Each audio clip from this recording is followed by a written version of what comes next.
This is the Ryder and Lisa replay. Brought to you by Action Furnace. Fixed right or it's free. Why are people using express wash in their dishwashers or even washing machines when it doesn't work? It works. It doesn't. Like It works enough. when half of the dishes come out with grime on them, so you have to hand wash the dishes after. Okay, half is a bit of an exaggeration. I'd say there's maybe 4 dishes that need an extra scrub after an express wash. And after a regular wash, 0 needed. Does anyone else think it's insane that a regular wash is like almost 3 hours? Express wash is an hour. Like if I were to stand at the sink and hand wash them, I'd be done in 10 minutes. I prefer you do that than express wash, where you wash them and have to wash them again when they're dry and crusty. And every third fork I pull out has gunk on it. Does anyone else deal with this? Meaning Ryder as a person? Just kidding. Ouch. No, but I get what you mean. It is so annoying to start putting dishes away and then you pull that one out that you always put your smoothie in. The one out. You mean the 16 out that aren't washed properly? I feel the same way about clothes when you're washing clothes. If you use the express wash and then the clothes aren't clean, why would you even bother? Just wear your dirty clothes. I don't think I've ever experienced washing something, even if it was a fast wash and it not being clean. Explain all the spots on all your clothes when you do express wash then. That's one sweater. You got mustard and it's stains. an oil stain. Oil stains are difficult to remove. Not if you use normal wash. Do you rinse dishes before you put it in the dishwasher? I never have previously to living with you, but if you keep going with the express wash, I think I'll have no choice but to do that. See, I think that's ridiculous. Why would I go out of my way to rinse a dish off when it's the dishwasher's job to do it? I'm putting like the gunkiest plates in that thing. And that's probably why nothing gets clean, because it's clogged. Well, I'm glad you had this moment of reflection to figure that out. Oh, no, I will not stop. Talking about times that you've accidentally stolen something, we have Val on the phone. Tell us what happened. You were in a gas station with your kid. Yeah, so every gas station has those like little TY beanies for sale, right? Yeah. And yeah, so we're in the gas station, and she wants one, and I say yes, and plus a couple of treats and drinks. And yeah, just go up to the cash register, put everything on the table for the cashier to check it in, and I'm just not paying attention, and then walk out of the store, and she's still holding the Beanie Baby. But you didn't put it on the counter? Nope. So how far out were you when you realized you had ganked this thing by accident? Couple steps? We were in the car. Okay. Yeah. The car was moving. Once you're in the car, you got to just keep driving, I think, right? I think so. It was almost like, start the car.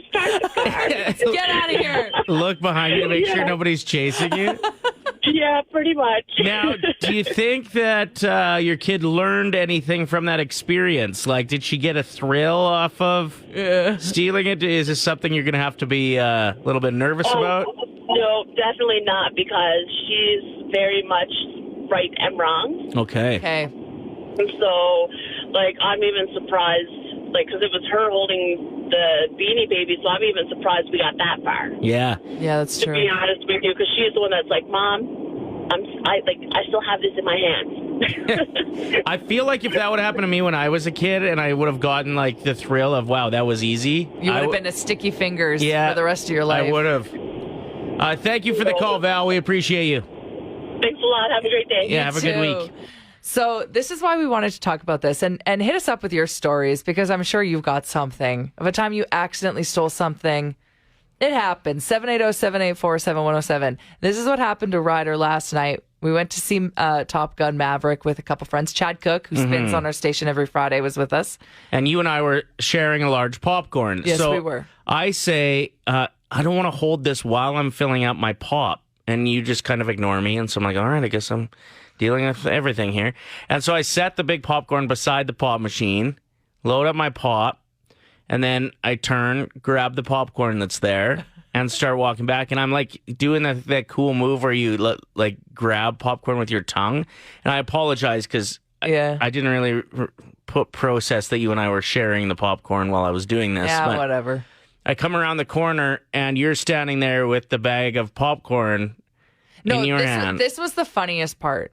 Is my back was turned to you because I was checking out the candy section, and then I heard you behind me, so I turned around, and it was like a scene from a movie. Like, I turned, we face each other, your jaw drops when you realize I'm holding the popcorn, and you're like, where did I get this popcorn? Ryder straight up just stole someone's popcorn off the counter near the pop machine. He's sticking his tongue in it. Whoever was standing there was probably too shy to be like, bro, why are you licking my corn? Like, no. So we both panicked because we're like, popcorn's expensive. We're not paying for two things. Well, of and I popcorn. didn't really want popcorn that somebody else had stuck their hand in either. Well, it was too late at that point. I know, but like, I still didn't feel comfortable like just paying for an extra popcorn that somebody else touched. So we both panicked, and Ryder just lightly places it on top of the chocolate rack, and we walked away slowly. Well, I didn't know.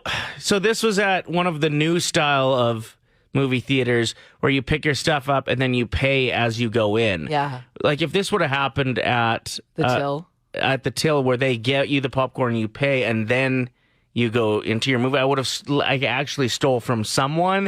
Instead, the way I look at it is that the company's probably used to a couple spills a day. But it was hanging out over top of the Hershey drops. Yeah, they could have made some money off those, I guess, if they were more visible. I didn't know what to do. I panicked. It was so funny, though, the way that we turned around. He's like, wait a minute. Where'd you get that popcorn? I was like, this is our popcorn. Like, I took it. Well, obviously you weren't looking.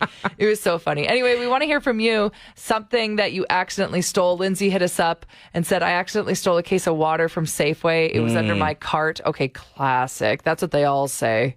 I noticed it when I got to my car. Didn't want to bother going back in, so I just loaded it up and I went home. Whoa, badass. I've heard of people that do that on purpose. Really?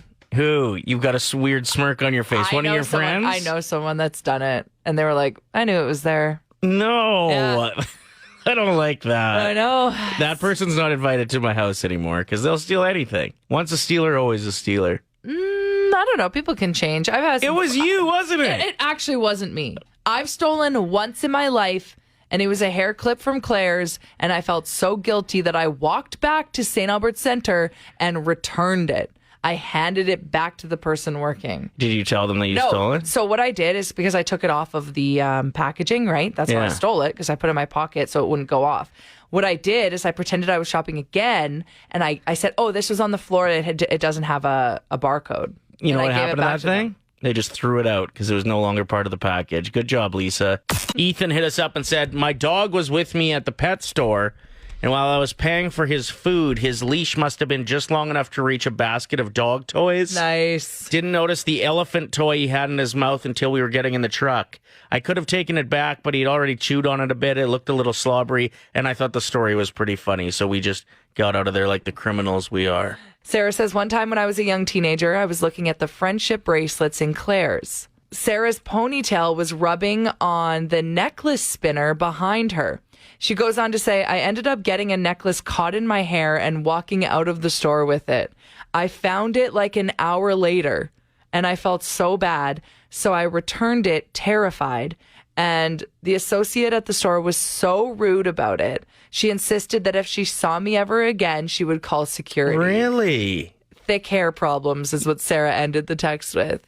You would think if you're returning it, that, you know, you're not lying. You could have just kept it. Mm-hmm. Yeah. She goes on to say, also, a very important note is that this necklace was super ugly and definitely not something worth stealing. I would never. It was a total accident. Jesse wrote in saying, I had a time where I needed washer fluid, so I went to the 7-Eleven, bought a couple things, meant to tell the cashier that I grabbed the bottle of washer fluid because they keep it outside, right? Mm-hmm. Same with their firewood. And completely forgot, filled up the car, didn't pay for it, drove away. Whoops. I had a buddy once who... Back in the day, you'd get like the hockey shaft separately from the blade. Okay. And now they're all like, most of them are one pieces. Mm-hmm. So you buy the whole unit. But it used to be like Easton Aluminums, for example, you'd get the shaft and then you'd get a blade. So my buddy put the blade into the shaft and went to pay for both. And they rang in just the blade. So he ended up only paying like $20 for a $150 stick.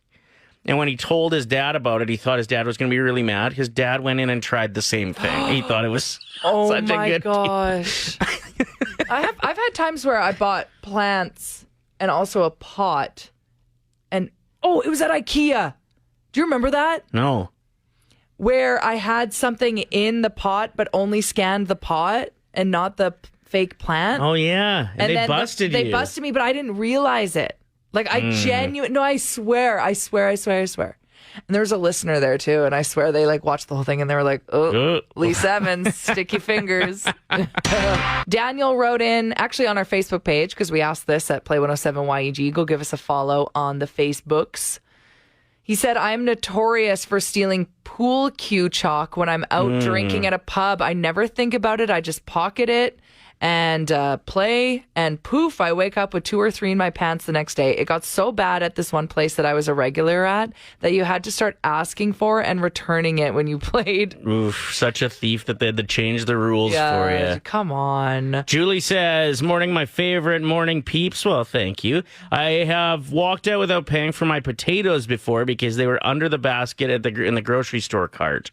Yeah, where people are stealing their beverages, too. We're hearing about that. Yeah, now this is going to become so popular that there's going to be an employee whose full-time job is to check the bottom of people's carts. Right? Yeah. Me and my friend, we were tobogganing. We're in our mid to late 30s. And it was evening time, and our garbage bags weren't working, so we decided to rip to Walmart and grab those, saucers. There's $3 saucers, and 2 of them were stuck together. And my friend was freaking out so bad after we got out of the store that we had to go back and return one of them. And the lady treated us like we were literal thieves. Even though you took it back? Yeah. What is with employees that are taking their jobs too seriously? Just take it back and shut up. Yeah, and it was a $3 saucer. If I was going to steal something, it might be worth it. Right? Yeah, you might get the $120 GT snow racer. Yeah, exactly. Exactly. That employee, you know what she needed? What? Some tobogganing. But we had a riot tobogganing. So. Exactly. Yeah. You're just smiling and laughing the whole time. She needs to get out there more. Yeah, she does, yeah. Yeah. We should buy her You a should have saucer. bought her the saucer. You should have been here's $3. You can have this. Some fun. Clearly, you need it in your life. You actually know of something that stores have in place to stop people from stealing, whether it's accidental or not. I used to work as a manager in a big box store. And the thing is what they have 3 different code words, and one of them is Bob, and there's Lisa, and Mitch. Now, Bob is the bottom of the basket or your cart. So it's just that little thing where some people put soda or whatever. Yeah. Right. It's underneath. So then Lisa is look inside always. So it'd be something like a cooler or something. People would, stick merchandise in a cooler, so you should put the look inside. And then Mitch is merchandise in the customer's hand. No way. So that's Yeah, like if they're eating a pizza sub that they didn't pay for. Right. So the thing is we would run tests on the cashiers to make sure that they knew these things. So as the manager, I would walk up to the new cashier with, some nail polish in my hand, some sunglasses hanging from my shirt, a backpack with maybe some DVDs inside, and then go through their till and see if they could catch it all. Oh. So then how would you say the name, in a sentence if you were suspicious? So if somebody else, another employee saw that I had something in my hand or another customer had something, you could go up to them and go, "Hey, have you seen Mitch?" And they would go, "Oh, yeah, I've seen Mitch." And so they knew they knew about it, and they scanned it or whatever and gave it back to the customer. Crazy. That is so cool. Thank you so much for this little inside problem. tidbit. Glad I could be of some service this morning. Take it easy, Cactus. Thanks, Check in Cactus. anytime. Yeah. Thanks, guys. Now, we know running, for the most part, is one of the best exercises you can do for your health. As far as heart health goes, weight management, if that's something that you struggle with a bit, running is one of the most recommended forms of activity by doctors. But is running marathons actually good for you? A new study says that it can age you 10 years. And I think that's the impact on the joints specifically, but also there is new research that is showing all the time that it's actually not great for your heart running that kind of distance either. Yeah, I feel like I've read an article recently that said it has adverse effects on your heart, like plaque buildup in your arteries and inflammation and stuff. So, I mean, you look at a marathon runner, odds are very fit. But also, I'm learning more and more about how really high intensity workouts can increase the cortisol levels in your body, which is a hormone that's released that helps with like fight or flight. Okay. Or it's like, I think it's released when your body is responding to stress. And just when extreme conditions, yeah. Yeah, so when your body has a lot of cortisol in it, it increases the glucose in your bloodstream. So there's a lot of things that I guess aren't the best. Well, they say that a huge amount of marathon runners will end up having kidney issues because of dehydration as well, because you just can't stay hydrated enough for that kind of act in your body. I don't understand how somebody could run a marathon and have their knees be okay. Like running on cement, if I do that for 2 blocks, I'm like really sore the next day. So I guess I should probably do some more running so I can handle that kind of impact. But I spent some time trying to let running be my thing. And I just felt like I was sore all the time. I downloaded the app Couch to 5K. Never got to 5K. Okay. Still on the couch. What would you... Still on the couch. So would you say like you got like to like 2K or 3K? I'd say, 3K. Okay, couch to 3K. It's just like the mini version. Exactly. I wish I got a discount on it though. So we know now that marathon running may not be the best for you. We know that like TV marathons, those are bad as well. So when you spend all day on the couch. What is the best marathon? There's only one that I can think of. That's the right amount of exercise. And that is marathons of playing music. That's what did you think I was going to say? Hope everybody who is celebrating Father's Day for all the right reasons had a great day and weekend.